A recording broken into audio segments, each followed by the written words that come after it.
You think you know war movies, explosions, speeches, heroes running through fire, but what if the most powerful war stories were not made in Hollywood at all? What if the films that shaped everything you love came from across the Atlantic and were copied for decades without most people realizing it? Tonight we uncover 15 British war masterpieces that changed cinema forever. Stay with me. The higher we climb, the more surprising the truth becomes. The quietest war films sometimes echo the longest. John Borman's Hope and Glory does not roar with artillery. It listens, it watches, it remembers. Set during the London Blitz, the story unfolds through the eyes of a young boy named Billy, whose childhood collides with falling bombs and collapsing buildings. Instead of charging soldiers, the camera follows schoolchildren dodging rubble, and families treating air raids like strange nightly rituals. The film's influence is subtle, yet undeniable. Later, American war dramas tried to capture war from a civilian or youthful perspective. Few manage the same emotional balance. Hollywood often reaches for sentiment or spectacle. Hope and Glory refuses both. It finds humor inside chaos. It finds wonder inside destruction. It shows children cheering when their school is bombed because it means a holiday. That uncomfortable truth feels honest rather than manipulative. Historically, the film is rooted in lived memory. Borman based much of it on his own childhood in wartime London. The Blitz sequences feel authentic because they focus on domestic detail, ration books, blackout curtains, the nervous wait for the all-clear siren. Instead of patriotic speeches, the film offers small human reactions. That restraint gives it weight. American filmmakers later attempted similar home front narratives, but often layered them with overt heroism. Hope and Glory keeps its feet on the ground. It understands that war reshapes childhood in quiet ways long after the bombs stop falling. That emotional realism is why it endures. And if this entry feels restrained, that is deliberate. Because as the countdown climbs, the tone will darken, the scale will widen, the consequences will grow heavier. Now the heat arrives. Ice-cold and Alex transports us to the North African desert, where Captain Anson struggles to move a battered ambulance across enemy territory after the fall of Tobruk. The mission sounds simple. Reach Alexandria, survive the sand, avoid the Germans, yet the journey becomes a study in exhaustion and trust. The film unfolds like a slow-burn survival tale. John Mills delivers a performance soaked in fatigue. The desert feels endless. Water runs low. Engines fail. Tension builds inside the cramped vehicle. When a German officer joins the group under false identity, suspicion creeps into every glance. Hollywood later produced countless desert survival stories. Many leaned on explosive ambushes and grand action. Ice Cold and Alex relies on silence and suspicion. The accuracy of the film stems from its grounding in real campaign conditions. The North African theater was brutal in ways that were less cinematic than Europe. Heat killed morale. Mechanical failure was as dangerous as bullets. The film captures that grinding reality. Dust invades every scene. Fatigue erodes leadership. Survival depends on cooperation rather than bravado. What makes this film influential is its emphasis on moral complexity. The supposed enemy proves human. The British officers are flawed and vulnerable. That nuance shaped later ensemble war dramas on both sides of the Atlantic. Yet, American copies often simplified allegiance into clear lines of hero and villain. Ice Cold and Alex ends not with triumph, but with relief. A simple glass of beer becomes a symbol of survival. That quiet payoff feels earned. It is war stripped of glory and left with endurance. The countdown is only beginning. The next stage moves from desert isolation to occupied villages where danger hides behind familiar doors. Before paranoia thrillers became fashionable, this film planted the seed. Went the Day. Well imagines a quiet English village that welcomes soldiers who claim to be British. They smile, they salute, they speak the language. Then the truth arrives like a crack in glass. They are German commandos in disguise. And suddenly the most peaceful corner of England becomes a battlefield. The story unfolds with chilling patience. The villagers are not trained fighters. They are shopkeepers and postmen and elderly women who trust uniforms. When the deception is exposed, the violence feels intimate. There are no sweeping charges, there are kitchen knives, there are hidden rifles, There are desperate decisions made behind lace curtains. What makes this film influential is its nerve. It dared to suggest that invasion could begin with politeness. American cinema later explored infiltration themes during the Cold War. Yet, went the day. Well had already demonstrated how terror grows inside familiarity. Its tone is clinical. It avoids melodrama. Death comes abruptly. Heroism feels accidental. The film also carries surprising brutality for its era. Civilians kill to survive. The moral certainty of wartime propaganda bends into something more complex. Released during the Second World War, it functioned both as warning and morale builder. Its accuracy lies not in a specific historical event, but in its plausible scenario. German infiltration units did operate behind lines in Europe. The fear was real. Hollywood would later attempt similar stories of sleeper agents and hidden enemies. Few match the stark simplicity of this early masterpiece. It trusted its audience. It did not soften the consequences. The village survives, but innocence does not. And as we climb higher, the battlefield will expand beyond cottages and hedgerows. Now the war turns inward. The Hill is not about enemy fire. It is about authority turned cruel. Directed by Sidney Lumet and starring Sean Connery, the film takes place in a British military prison in North Africa. Soldiers who have broken rules are forced to climb a brutal sand mound under merciless sun. Discipline becomes punishment. Punishment becomes obsession. The story centers on Joe Roberts, a rebellious prisoner who refuses to bend to sadistic officers.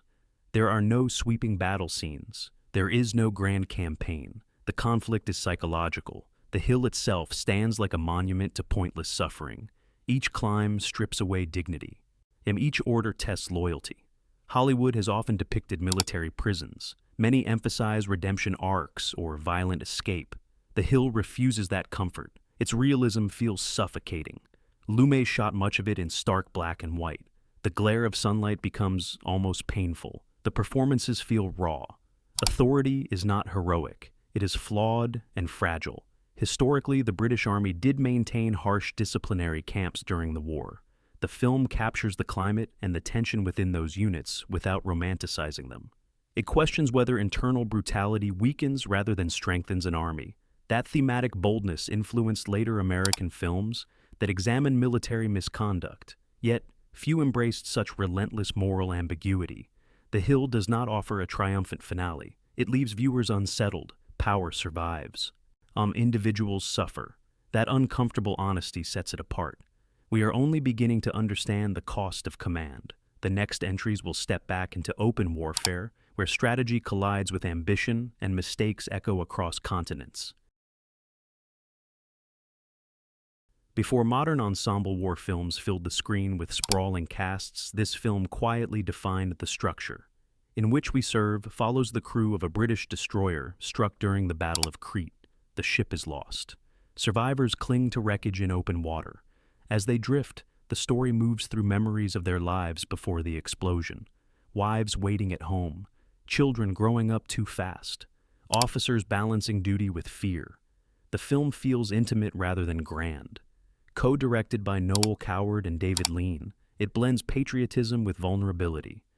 The sailors are not invincible. They are ordinary men whose loyalty binds them tighter than steel hull plates. When American war dramas later adopted flashback structures to humanize soldiers, they followed a path this film helped shape.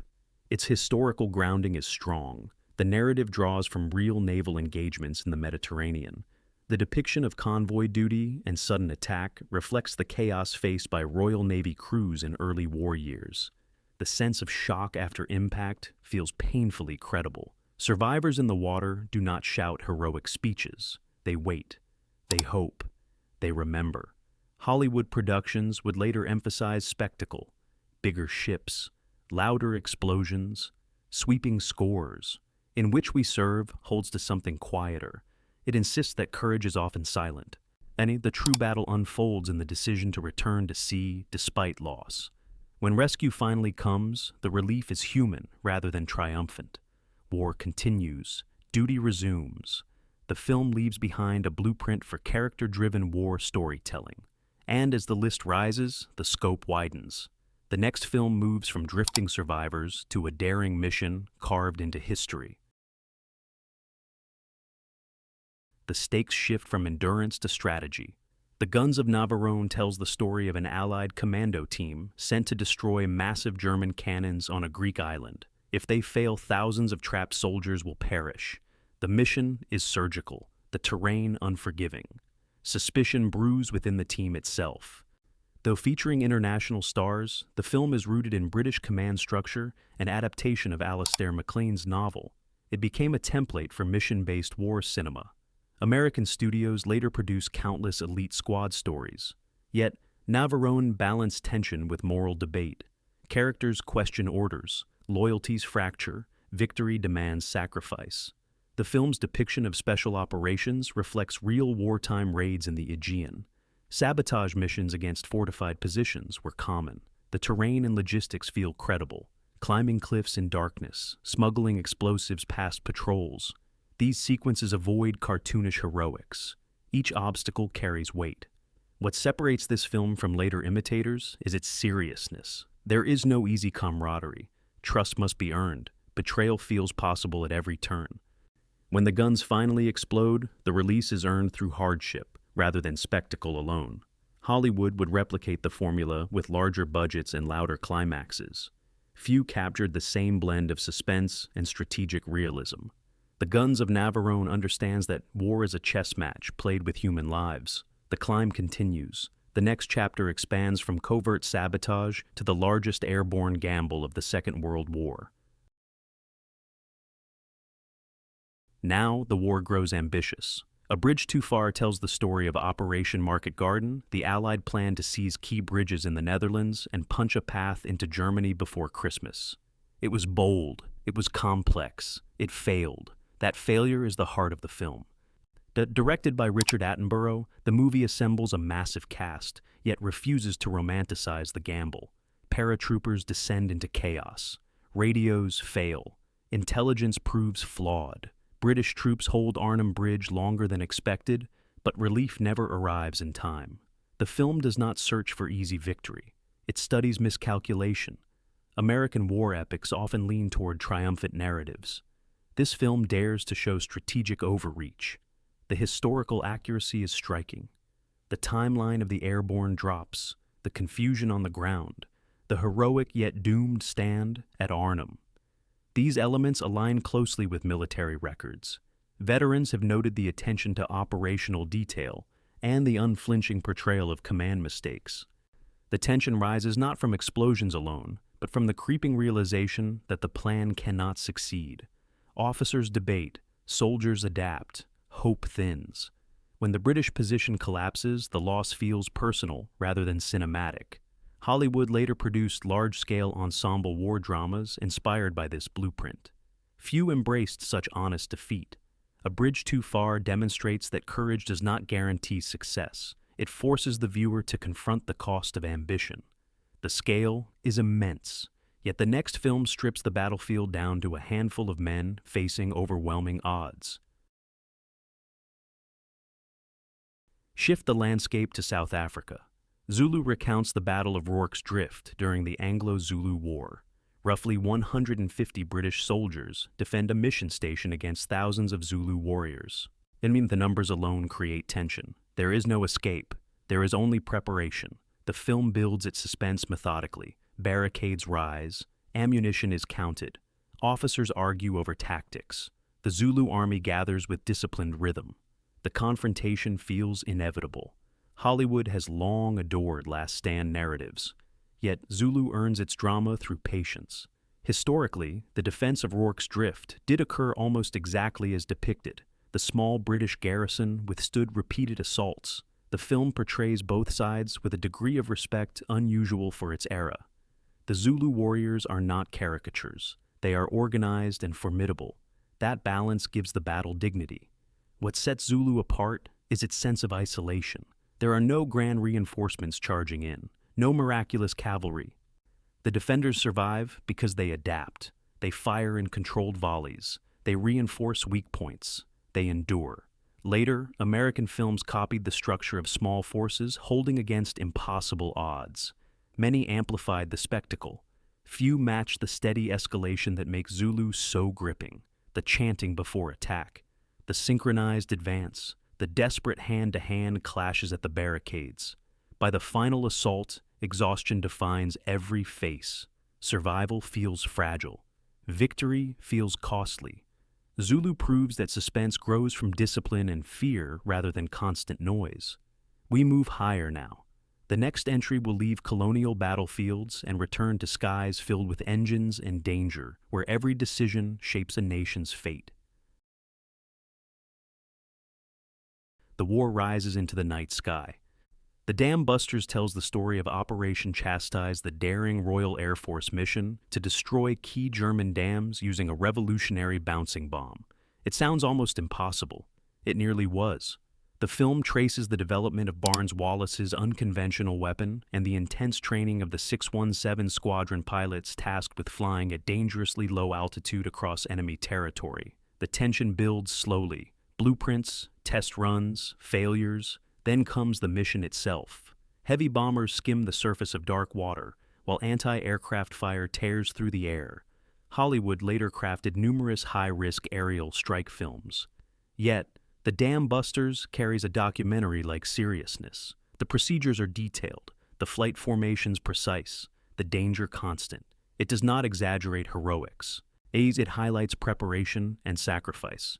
The historical accuracy remains impressive. Operation Chastise in 1943 did cripple German industrial infrastructure and cost many young airmen their lives. The film respects that cost. What makes it influential is its structure. The slow build-up to a single decisive night, the quiet dread before takeoff, the understanding that innovation often demands risk.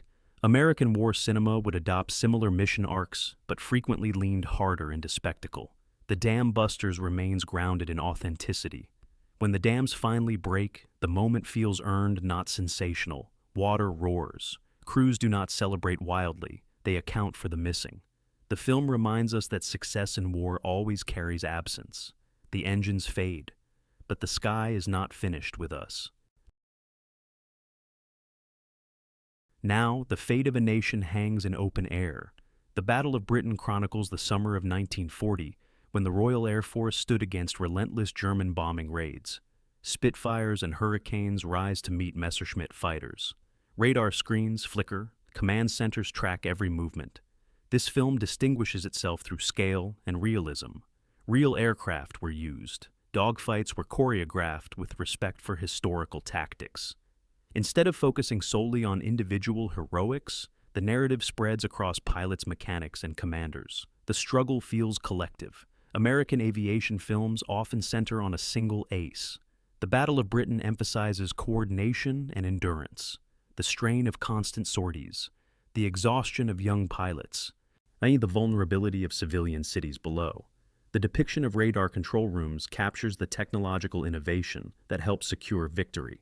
Historically, the film adheres closely to recorded events. It portrays the shift in German strategy from targeting airfields to bombing London, which proved a strategic error. It reflects the diverse composition of RAF pilots, including Polish and Czech volunteers, who played crucial roles. The aerial sequences remain among the most authentic ever filmed. There is no digital exaggeration. Every maneuver feels physical. Every loss stings. When the Luftwaffe falters, the victory is quiet yet monumental. Britain survives, not through bravado, through resilience and coordination. The countdown tightens. The next film will plunge from open skies into the brutal intimacy of trench warfare, where every step forward feels like walking into history itself. Now, we descend into mud and memory. 1917 drops us into the final year of the First World War, where two young British soldiers receive orders to cross enemy territory and deliver a message that could save 1,600 men from walking into a trap. The mission sounds simple. It is anything but. The film unfolds as if captured in one continuous breath. The camera rarely cuts. It follows every step through shattered villages and water-filled craters. Time feels immediate. Fear feels personal. Hollywood has often attempted immersive war storytelling. Few achieve this level of tension without relying on constant spectacle. Historically, the mission is fictional, yet grounded in real accounts from the Western Front. The trench layouts, the ruined towns, the sudden artillery barrages all reflect documented conditions. The journey mirrors the unpredictability of that conflict, where death could arrive from a sniper hidden in rubble or a stray shell miles away. What makes 1917 influential is its refusal to glamorize battle. There are no grand speeches, no triumphant charges. The story is about survival and duty. The enemy is often unseen. The real antagonist is the landscape itself. When one of the soldiers falls, the loss feels immediate because we have walked beside him every step. American war films frequently build toward climactic victory scenes. 1917 builds toward a message delivered just in time. The relief is fragile. The cost remains heavy. As the countdown climbs higher, the focus shifts from individual survival to naval endurance in waters where danger lurks beneath the surface. Now, the ocean becomes the battlefield. The cruel sea follows a British corvette crew, escorting convoys across the Atlantic during the Second World War. Their enemy is unseen beneath dark waves. German U-boats stalk from below. Storms batter steel hulls. Fatigue becomes constant companion. The film does not exaggerate. It observes. The captain wrestles with impossible decisions. Drop depth charges and risk killing survivors in the water, or hold fire and allow submarines to escape. That moral tension defines the story. Hollywood submarine dramas later adopted similar dilemmas, yet often intensified the action. The cruel sea anchors itself in psychological strain, and its historical accuracy is strong. Convoy duty in the Atlantic was relentless. Escorts faced long stretches of monotony, punctuated by sudden terror. Equipment was limited. Communication imperfect. The film captures the grinding repetition of patrols and the emotional toll of loss. What separates it from imitators is its emphasis on responsibility. Command decisions haunt the officers long after explosions fade. There is no glamorous victory. There is endurance. Ships sink. Crews mourn. Then they sail again. The Atlantic campaign was vital to Allied survival. The film honors that importance without sensationalism. Every torpedo strike feels real because it is treated with respect rather than spectacle. We approach the summit now. The final entries will reveal operations so bold and consequences so immense that their influence rippled through decades of cinema. Now, the war turns desperate. Dunkirk tells the story of the evacuation of British and Allied troops trapped on the beaches of France in 1940. It does not begin with victory. It begins with retreat. Soldiers wait in endless lines under threat of air attack. Civilians sail small boats across hostile waters to bring them home. Survival becomes the only objective. This earlier British depiction focuses on both perspectives: the stranded troops facing bombardment and the ordinary citizens who answer the call to cross the channel. The film moves between chaos and quiet resolve. It does not glorify the retreat. It frames it as resilience under collapse. Historically, the portrayal aligns with the grim reality of Operation Dynamo. Hundreds of thousands were evacuated, yet many did not return. The beaches were crowded, supplies scarce, the threat constant. The film reflects that tension without turning it into spectacle. American cinema has attempted large-scale evacuation dramas with greater technical effects, yet this version carries a grounded humanity. It emphasizes confusion, the shame of withdrawal, the relief of reaching English shores. That emotional authenticity shaped later portrayals of military retreat in global cinema. What makes Dunkirk so powerful is its honesty. It admits that sometimes survival is the triumph. There is no conquest, only endurance. And as we rise further, the next entry explores a bridge that stands as both engineering marvel and psychological battleground. Now, obsession takes center stage. The bridge on the River Quai follows British prisoners of war forced by Japanese captors to construct a railway bridge in Burma. Colonel Nicholson insists on maintaining discipline and pride even in captivity. His determination to build the bridge properly becomes both strength and flaw. The film explores complex moral territory.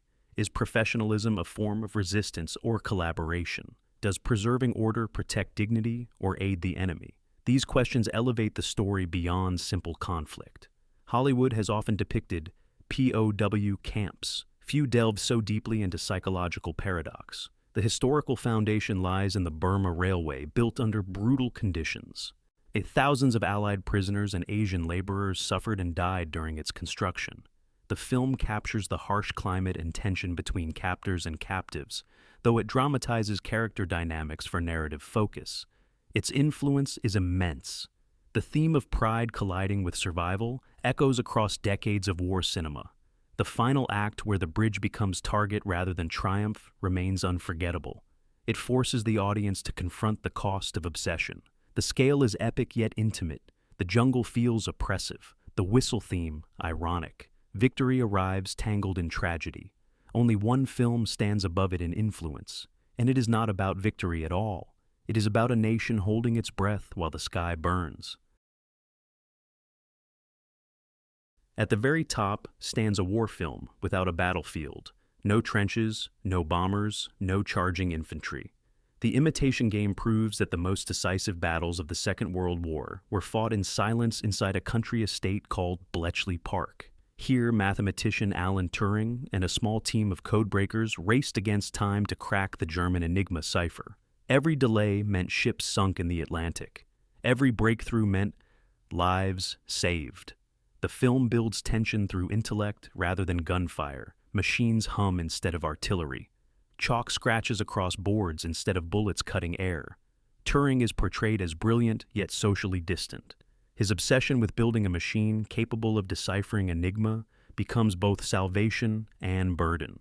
When the code is finally cracked, the triumph is shadowed by moral dilemma. The team must decide which attacks to stop and which to allow, so the Germans do not suspect their secret has been exposed. Historically, the film draws from real events, though it dramatizes interpersonal conflict for narrative drive. Bletchley Park truly housed a vast intelligence operation. The code-breaking effort shortened the war by years, according to many historians. The ethical tension of selective intervention reflects documented strategic reality. Not every intercepted attack could be prevented without revealing the breakthrough. Hollywood has long depicted espionage thrillers and intelligence dramas. Yet, few capture the quiet pressure of invisible warfare like this. 15 films, 15 reminders that war on screen does not need noise to feel powerful. Britain shaped the blueprint. Hollywood followed. Some copied the scale, few captured the soul. If this journey changed how you see war, cinema, share your thoughts below and stay for the next deep dive.